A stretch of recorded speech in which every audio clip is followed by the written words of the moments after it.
विचित्रः साक्षी दशमी कक्षायाः शेमुषे इति पाठ्यपुस्तकस्य अष्टमः पाठः। साक्षी शब्द पर ध्यान दें विद्यार्थियों। साक्षी स अक्षी, अक्षी माने आँख, आँखों के साथ, अर्थात वह व्यक्ति जिसने अपनी आँखों से किसी घटना को देखा हो, प्रत्यक्षदर्शी अथवा आई विटनेस। तो बच्चों, जैसा आप देख रहे हैं कि इस चित्र में न्याय की तुला पकड़े हुए ये महिला खड़ी है और जिसके दोनों पल्ले बराबर हैं। तो कभी कभी न्याय करने के लिए किस प्रकार साक्ष्य की आवश्यकता पड़ती है, तो और कैसे उस साक्ष्य को न्यायाधीश ने अपनी बुद्धि से उपलब्ध कराया, तो इसे इस कथा में देखेंगे। आज के लर्निंग आउटकम्स हैं: पाठ पढ़कर विद्यार्थी जटिल परिस्थितियों में बुद्धि व सूझबूझ का महत्व बता सकेंगे। जैसा कि मैंने अभी आपको साक्षी के बारे में बताया, और ये आप जान रहे हो कि ये न्यायालय में होने वाले किसी मुकदमे के बारे में ये कथा है। तो किस प्रकार परिस्थितियों में जहाँ कोई साक्ष्य उपलब्ध नहीं था, वहाँ अपनी बुद्धि या सूझबूझ से न्यायाधीश किस प्रकार उस विटनेस को प्राप्त करता है, तो ये आप देख पाएंगे। तो जटिल परिस्थितियों में बुद्धि व सूझबूझ का महत्व बता सकेंगे। पाठ में आने वाले नवीन शब्दों तनयः, प्रावारकम, कार्ष्येन, पदातिः, क्रोशितुम, वारितः आदि के अर्थ बता सकेंगे और पाठ की कथा के अनुसार वाक्यों को संयोजित करके कथाक्रम लिख सकेंगे कि किस प्रकार इस पाठ की कथा है। आगच्छ पठामः पाठं विचित्रः साक्षी। प्रथमं पाठस्य परिचयं प्राप्स्यामः। अयं पाठः ओम प्रकाश ठाकुर विरचित कथायाः संपादितः अंशः अस्ति। यह पाठ ओम प्रकाश ठाकुर के द्वारा रची गई कथा का संपादित अंश है। अर्थात ये लेखक हैं ओम प्रकाश ठाकुर और उनकी कथा, उनकी लिखी गई कथा वैसी की वैसी ही आपकी पाठ्यपुस्तक में नहीं है, इसमें कुछ बदलाव किए गए हैं। संपादित अंश कहने का मतलब कि इसमें कुछ परिवर्तन करके ये कथा यहाँ प्रस्तुत की गई है। इयं कथा बंग साहित्यकार बंकिम चंद्र चटर्जी द्वारा न्यायाधीश रूपेण प्रदत्त निर्णयोपरि आधारिता अस्ति। यह कथा बंगाल के साहित्यकार बंकिम चंद्र चटर्जी के द्वारा न्यायाधीश के रूप में दिए गए निर्णय के ऊपर आधारित है। बंकिम चंद्र चटर्जी का नाम आप सभी ने सुना होगा। बांग्ला भाषा के बड़े प्रसिद्ध साहित्यकार थे और इन्हीं की पुस्तक आनंद मठ से लिया गया गीत वंदे मातरम हमारा राष्ट्रगीत है। तो यही बंकिम चंद्र चटर्जी न्यायाधीश के रूप में इन्होंने किस प्रकार एक निर्णय दिया, तो उसके ऊपर, उस घटना के ऊपर ये कथा आधारित है। न्यायकर्तारः सत्य असत्य निर्णयार्थं यदा कदा तादृशीनां युक्तीनां प्रयोगं कुर्वन्ति याभिः प्रमाणं विना अपि न्यायः स्यात्। न्यायकर्तारः, न्याय करने वाले, सत्य असत्य के निर्णय के लिए, यदा कदा, कभी कभी, तादृशी नाम युक्ति नाम प्रयोगम कुर्वन्ति, वैसे उपायों का प्रयोग करते हैं, या भी जिनसे प्रमाणम विना अपि, सबूत के बिना भी, प्रमाण अर्थात सबूत, सबूत के बिना भी न्यायः स्यात्, न्याय हो सके। अर्थात जब कहीं कोई सबूत नहीं होता किसी घटना का, किसी अपराध का, तो सबूत के बिना किस प्रकार न्याय हो सके, तो ऐसी युक्तियों का प्रयोग, ऐसे उपायों का प्रयोग कभी कभी न्यायाधीश करते हैं। अस्याम कथायाम अपि न्यायाधीशेन तथैव मार्गः आचरितः। इस कथा में भी न्यायाधीश के द्वारा वैसा ही मार्ग अपनाया गया है। तथा प्लस एव। तो कथा प्रारंभ होती है यहाँ से, कश्चन निर्धनो जनः भूरि परिश्रम्य किंचित वित्तम उपार्जितवान। किसी निर्धन व्यक्ति ने भूरि परिश्रम्य बहुत अधिक परिश्रम करके, भूरि माने बहुत अधिक, परिश्रम्य परि उपसर्ग श्रम धातु ल्य प्रत्यय है ना, परिश्रम करके किंचित वित्तम उपार्जितवान, कुछ धन कमाया था। वित्तम माने धन और उपार्जितवान कमाया था, कत्वतु प्रत्यय भूतकाल के अर्थ में लगा है। तेन वित्तेन स्वपुत्रम एकस्मिन् महाविद्यालये प्रवेशम दापयितुम सफलो जातः। तेन वित्तेन उस धन के द्वारा, स्वपुत्रम अपने पुत्र को, एकस्मिन् महाविद्यालये एक महाविद्यालय में, महाविद्यालय अर्थात कॉलेज, एक महाविद्यालय में प्रवेश दिलाने में सफल हो गया। तो उस धन के द्वारा, उसने जो बड़े मेहनत से धन कमाया था, उस धन के द्वारा वह व्यक्ति अपने पुत्र को एक कॉलेज में, एक महाविद्यालय में प्रवेश दिला दिया। तत्तनयः तत्रैव छात्रावासे निवसन अध्ययने संलग्नः संभूत।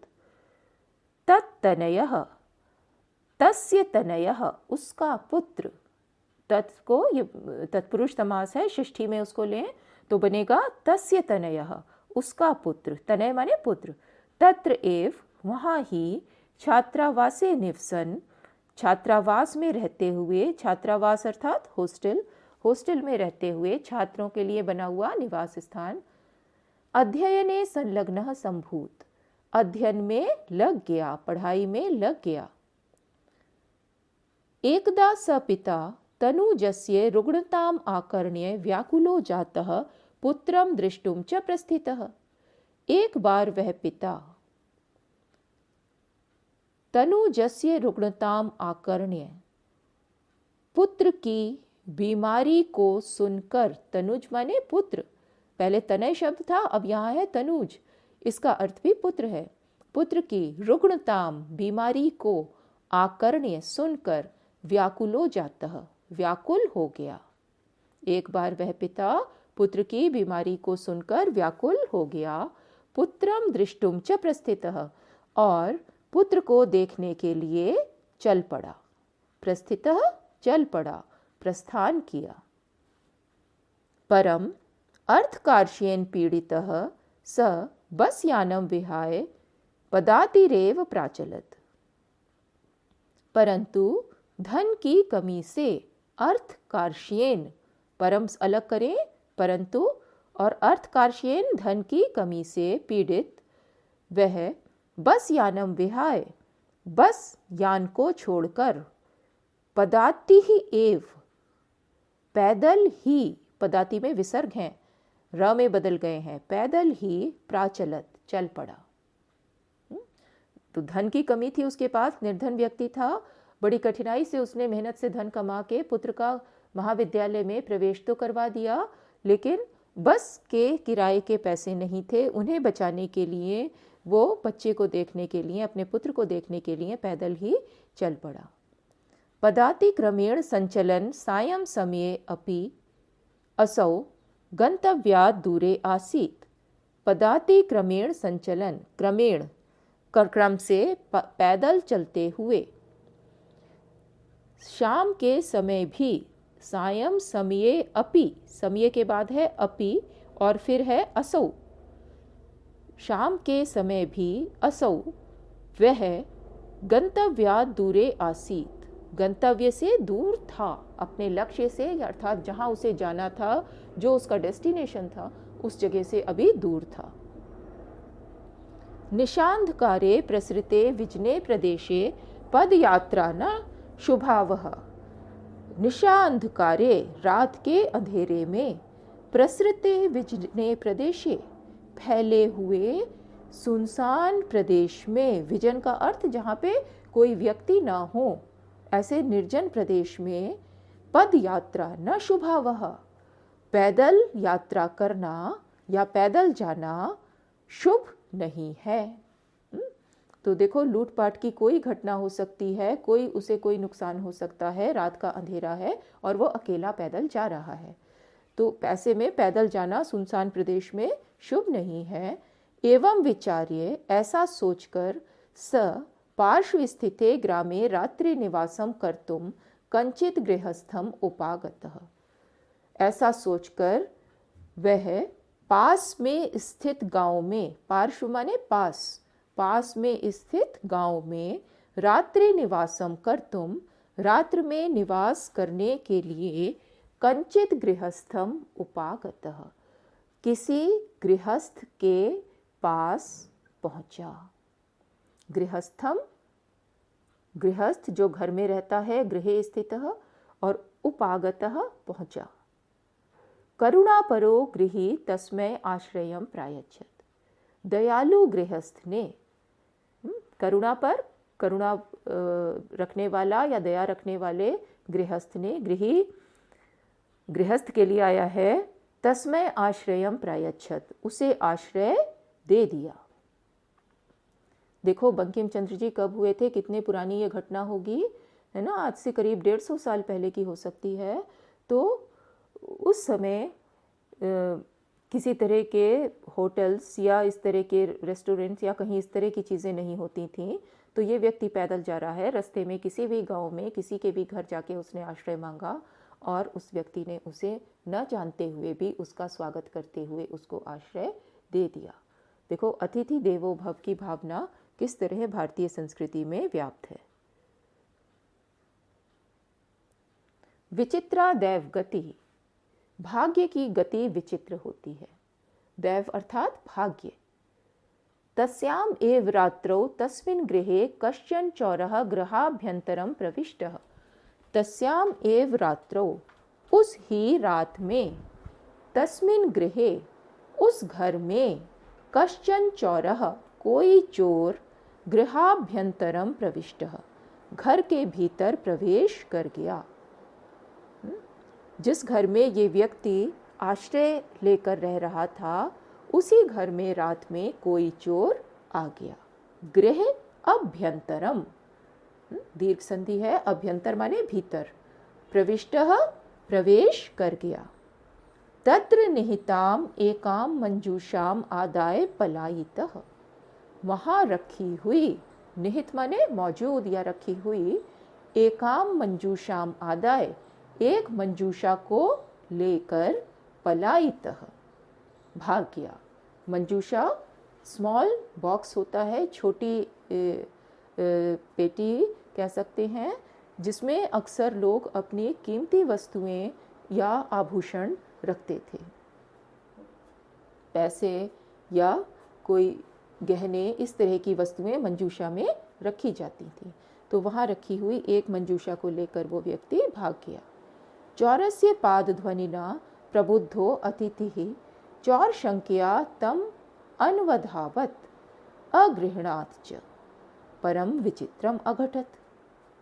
चौरस्य पाद ध्वनिना प्रबुद्ध अतिथि, चोर के पैरों की ध्वनि के द्वारा, प्रबुद्ध अतिथि, संधि विच्छेद देखो, विसर्ग को ओ हुआ है, जागे हुए अतिथि ने, चौर शंकया, चोरी के शक से, तम अनुवधावत, उसके पीछे दौड़ा, तम अनु अधावत, तीन शब्द हैं यहाँ, तम माने उसको और अनु अधावत, पीछे दौड़ा, अगृह्णात् च, और उसे पकड़ लिया। चोर के पैरों की आवाज़ से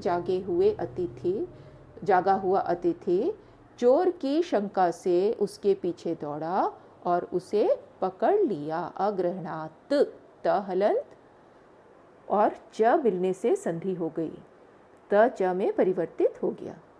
परम विचित्रम अघटत, परंतु विचित्र घटित हो गया, कुछ अनहोनी हो गई।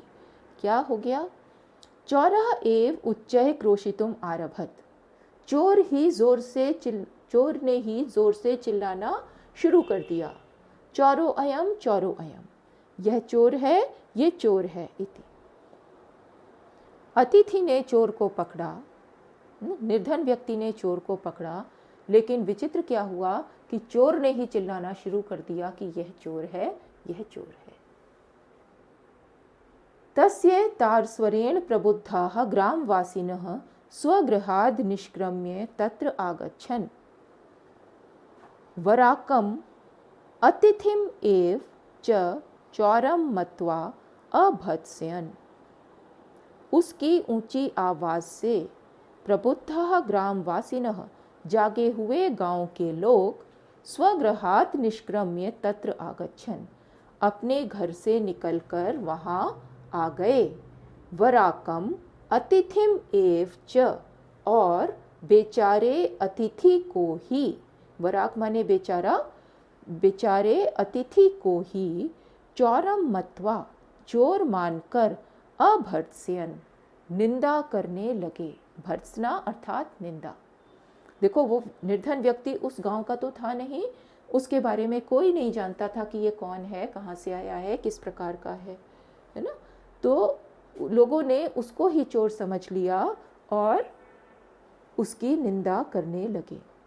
यद्यपि ग्रामस्य आरक्षी एव चोर आसीत्, हालांकि यद्यपि गांव का आरक्षी, आरक्षी माने रखवाला, ही चोर था। गांव का रक्षा पुरुष, गांव की रक्षा करने वाला चौकीदार व्यक्ति ही चोर था।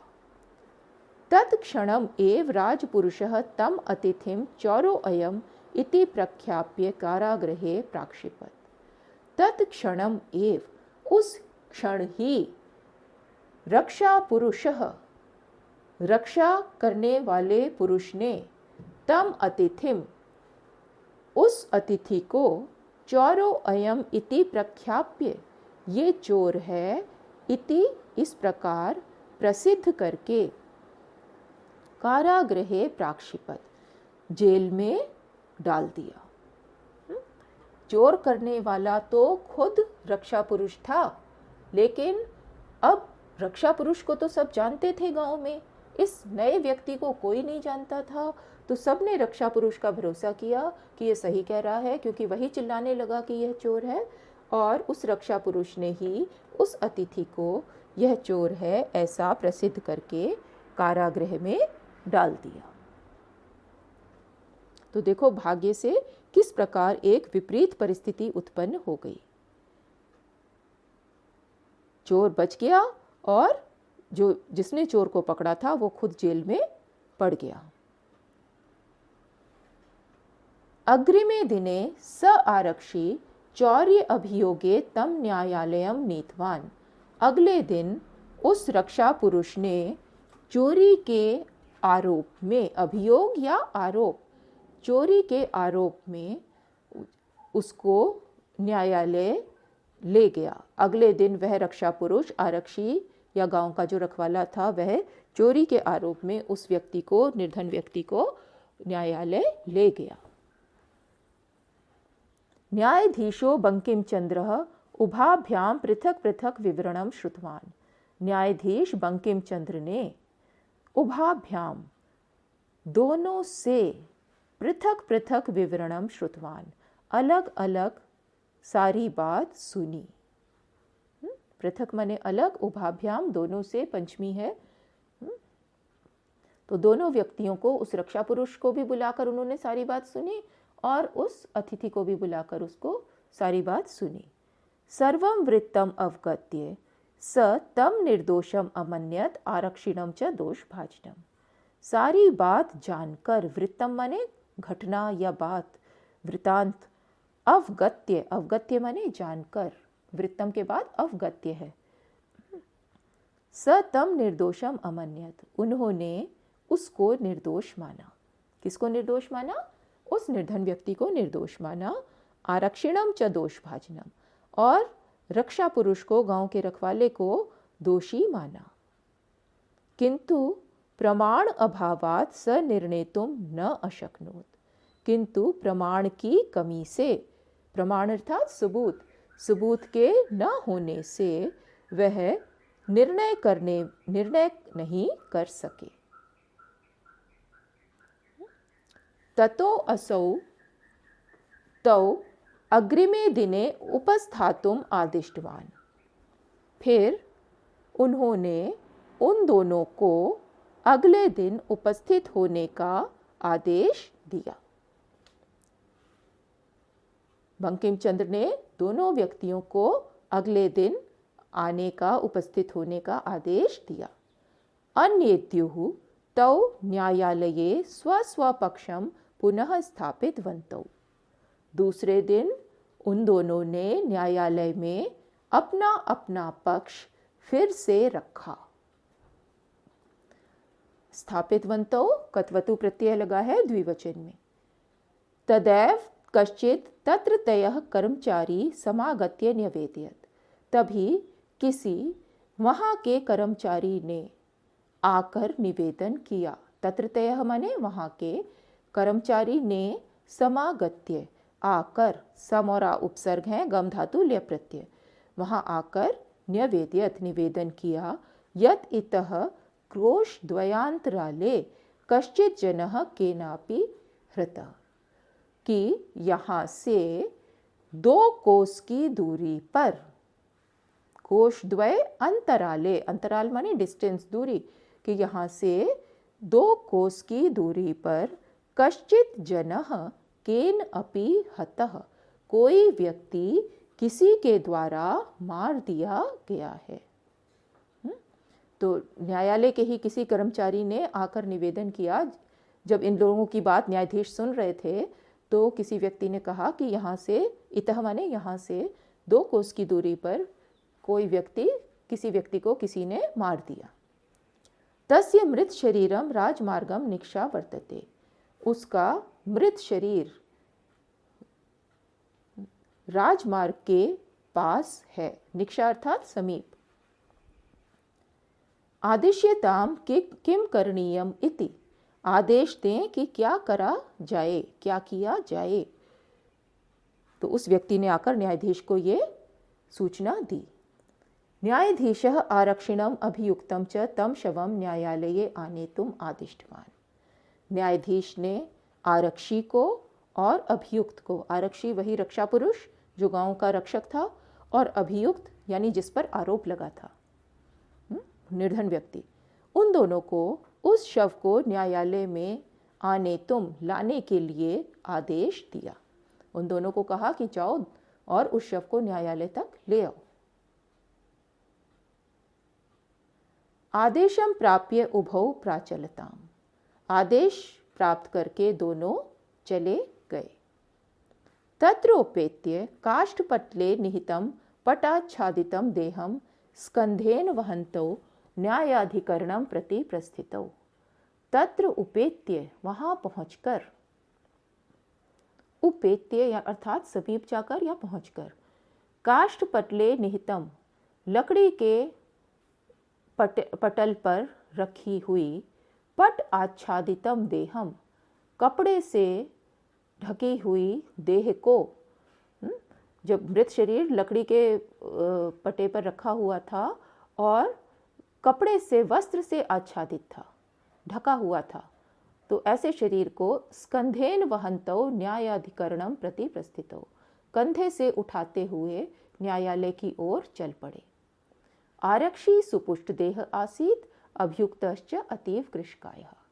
तो आरक्षी जो दोनों व्यक्ति थे, तो आरक्षी सुपुष्ट देह का अर्थात अच्छे शरीर वाला था, सुगठित शरीर वाला था, और अभियुक्त जिस पर आरोप लगा था वह व्यक्ति बहुत कृशकायः, कमजोर शरीर वाला, दुबले शरीर वाला था। भारवतः शवस्य स्कंधेन वहनम तत्कृहे कृते दुष्करम आसीत। भारी शव का कंधे से उठाना उसके लिए, तत्कृते तस्य कृते, उसके लिए दुष्करम आसीत, कठिन था। स भार वेदनया क्रंदति स्म, वह भार की पीड़ा से, बोझ उठाने की पीड़ा से क्रंदति स्म, चीख रहा था, अर्थात उसके मुंह से आवाज़ निकल रही थी कि जिससे ये पता चल रहा था कि उसे भार उठाने में बहुत कठिनाई हो रही है। 2 ही लोग हैं, एक व्यक्ति के मृत शरीर को ये 2 कोस दूर ले जा रहे हैं, है ना। कोस दूरी को नापने का जो भी इकाई है, तो जैसे आजकल किलोमीटर और मील होते हैं ना, माइल्स होते हैं, किलोमीटर्स होते हैं, उस तरह कोस होता था पहले।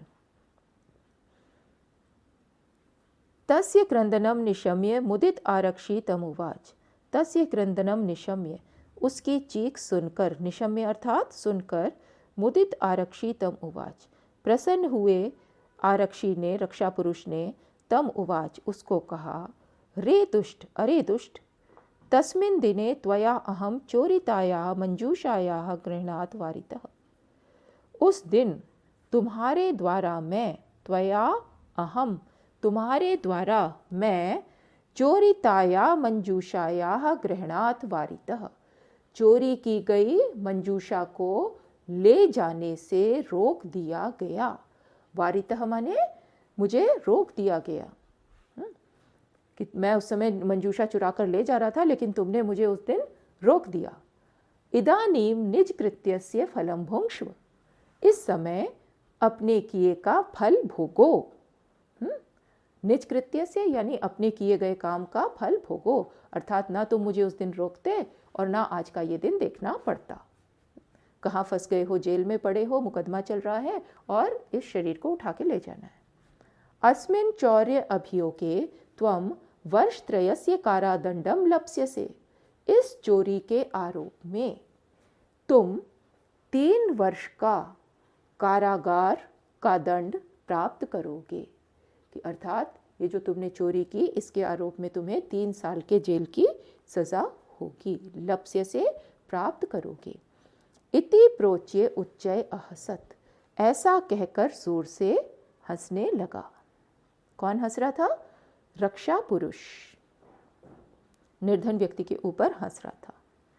यथा कथम चित उभौ शवम आनीय एकस्मिन् चत्वरे स्थापितवन्तौ, यथा कथनचित जैसे कैसे भी, उभौ दोनों ने, शवम आनीय शव को लाकर, एकस्मिन् चत्वरे स्थापितवन्तौ एक चबूतरे पर रख दिया। चत्वरे अर्थात जो भी स्क्वायर प्लेस होगी, चबूतरा या ऊंची जगह, उस पर रख दिया।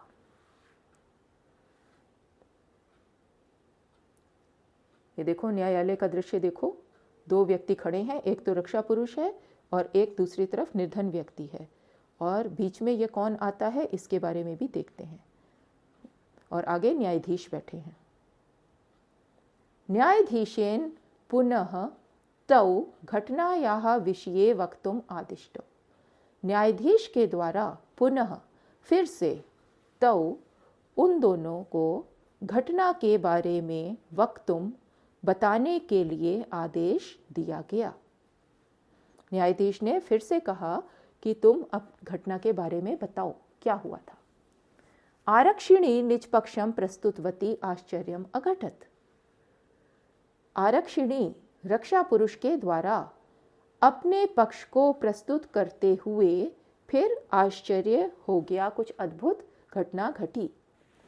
स शवः प्रावारकम अपसार्य न्यायाधीशम अभिवाद्य निवेदितवान, उस शव ने प्रावारकम अपसार्य, प्रावारक माने जो उसके ऊपर ढका हुआ कपड़ा था, जो चादर या दुशाला था, उसको हटाकर, अपसार्य माने हटाकर, न्यायाधीशम अभिवाद्य, न्यायाधीश को अभिवादन करके, प्रणाम करके, निवेदितवान, निवेदन किया।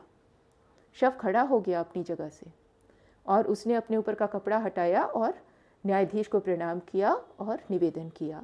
मान्यवर, एतेन आरक्षिणा अध्वनि यत् उक्तम तद वर्णयामि, इस रक्षा पुरुष के द्वारा मार्ग में, अध्वनि, अध्वनि अर्थात मार्ग में, यत् उक्तम जो कहा गया, तद वर्णयामि वह बताता हूँ। त्वया अहम चोरितायाः मंजूषायाः गृह्णात् वारितः, अतः निज कृत्यस्य फलं भुङ्क्ष्व। अस्मिन् चौर्य अभियोगे त्वं वर्षत्रयस्य कारादण्डं लप्स्यसे इति। तो उस व्यक्ति ने बता दिया जो मरे हुए होने का नाटक कर रहा था। तो उसने बताया कि इस आरक्षी ने रास्ते में ये कहा कि तुम्हारे द्वारा मैं चोरी की मंजूषा को ले जाने से रोक दिया गया, इसलिए अपने कार्य का फल भोगो। इस चोरी के इल्ज़ाम में, इस चोरी के अभियोग में तुम 3 वर्ष का कारागार प्राप्त करोगे। इति ऐसा न्यायाधीशः आरक्षिणे कारादंडम आदिश्य तम जनम ससम्मानम मुक्तवान। न्यायाधीश ने आरक्षी को कारागार के दंड का आदेश देकर उस व्यक्ति को सम्मान सहित मुक्त कर दिया। तो देखो किस प्रकार न्याय किया उन्होंने कि जहाँ कोई भी प्रमाण नहीं था, कोई प्रत्यक्षदर्शी नहीं था, उस घटना में भी सत्य असत्य का पता लगाने के लिए किस प्रकार न्यायाधीश ने अपनी सूझबूझ से एक उपाय खोज लिया और सही न्याय किया।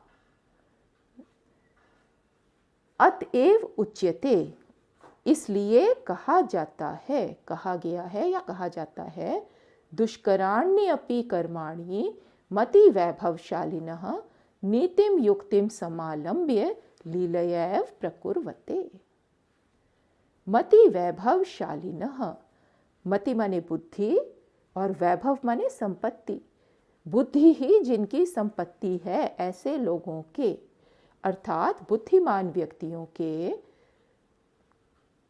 दुष्कराणि अपि कर्माणि, कठिन काम भी, नीतिम युक्तिम समालंब्य, व्यवहार पूर्वक उपाय का आश्रय लेकर, नीति या युक्ति, युक्ति माने उपाय और नीति का अर्थ होता है व्यवहार, तो व्यवहार पूर्वक उपाय का समालंब्य माने आश्रय लेकर, लीलया एव प्रकुर्वते, खेल खेल से ही, लीला माने खेल, खेल खेल से ही कर लिए जाते हैं, प्रकुर्वते कर लिए जाते हैं।